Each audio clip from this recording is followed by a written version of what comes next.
The Sun and its portals. Hello again, thank you for being here with me today. I'm Mari Swaruu.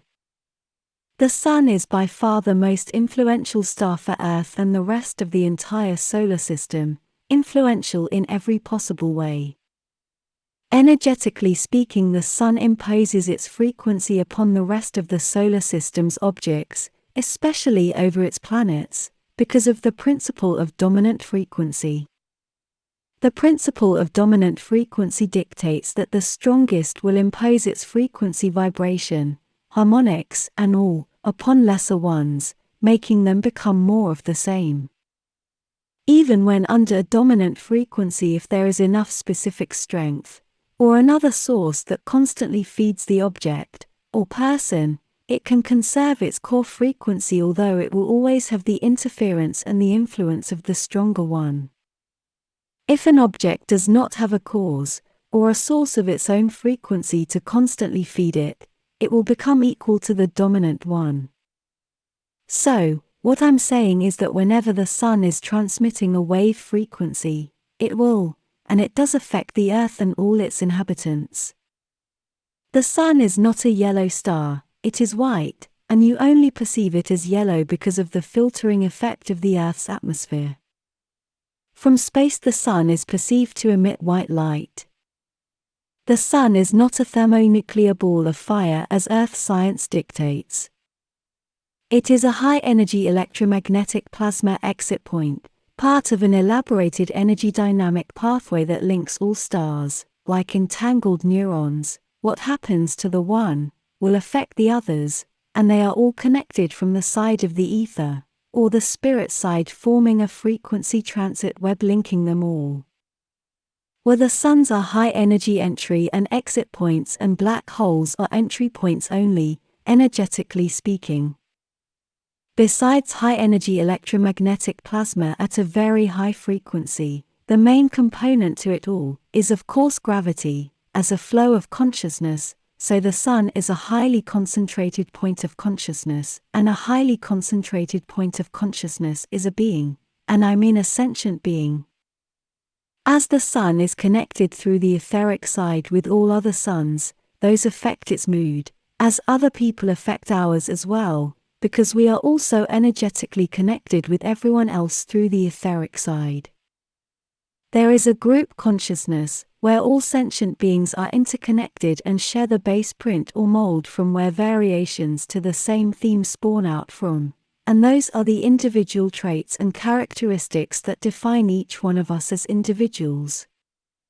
And we are all connected more to some than to others, depending on our frequency of thought and energetic soul frequency, so some people will be closer to us than others, same for stars and suns. When the general star energetic pattern that influences the Sun changes, so does its mood with it. So as a sentient being, it is always different, and will always be emitting slightly different energy patterns as time goes by, through its life. The most noticeable mood variations are solar flares and sunspots. A solar flare is a high-frequency, highly concentrated energy point. Sunspots and coronal holes are low-frequency, low-activity points. Energetically and etherically speaking, when the average existential vibratory frequency drops enough in an area, it will cause a bridge to another lower frequency realm, as it happens on Earth and other planets as well. See my video Paranormal Portals for more of this.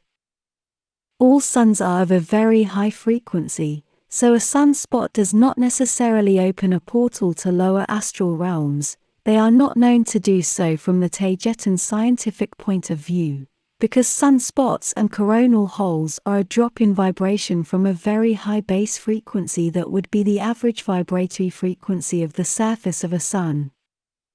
And the drop in frequency in those spots and holes only lower their frequency enough to barely match average open space frequency, the one we all use to navigate our ships in, and would be the average frequency of existence we call 5D space. I must insist that, as my friends and family here have shared before, there are no densities as such, there is only an infinite gradient from lower to higher frequency, and the range of consciousness awareness of each sentient observer is what determines a density. So that means that there are as many existential densities as sentient beings are, as each one holds its own range of perceptions within that infinite scale, and a shared realm, or shared density of existence with many sentient beings in it would only exist, or be so, when there are mutual perception agreements between all those sentient beings. The agreements are what define a density and its frequency range, what takes us again to another basic phrase: you are not living in a density, you are a density. A higher density, or a lower density, are defined as the average frequency of thoughts of the sentient being, or beings creating it, and the higher a frequency, the more data is processed, because of a higher awareness. And as there is a higher awareness, the sentient being can perceive more of what is in the field of potential energy around it. Therefore it will have more in common with other sentient beings, more in its frequency than those with a lower and lesser awareness. Therefore agreeing with the sentient beings with higher awareness and not with the ones with a lesser capacity of awareness and perception. Each group will then define its density of existence depending on who they associate with and the perception agreements they hold in common. A higher perception awareness of an agreed upon realm of existence, or density of existence, will mean the sentient being can perceive more detail about everything within that realm, and this causes the being to be able to understand, and therefore to perceive more complex, or more complicated dimensions. So there is a direct relationship between densities and dimensions, not being the same thing. The latter one depends directly on the first one.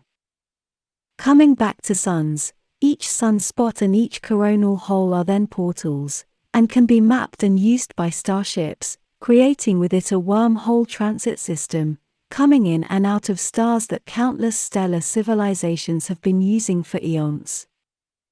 Stars can be used as both exit points and entry points, and black holes can only be used as entry points, but they are still dangerous, so they are not really used. The dynamic pressures and stresses on a ship are simply too high and they are unpredictable.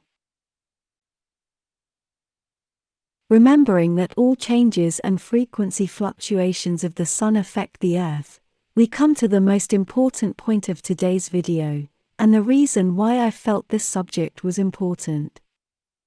When there is a low frequency event in the Sun, it will also lower the base average frequency of all the planets including Earth. This low frequency activity in the Sun almost always is correlated to large amounts or unusually large sunspots and coronal holes. So when there is a low frequency event in the Sun, the Earth also goes down on average existential frequency, making it a lot easier for things, entities, and spirits from the lower astral to be able to influence and interact more with people and objects on the material side. This means that they have more influence over the world of the living.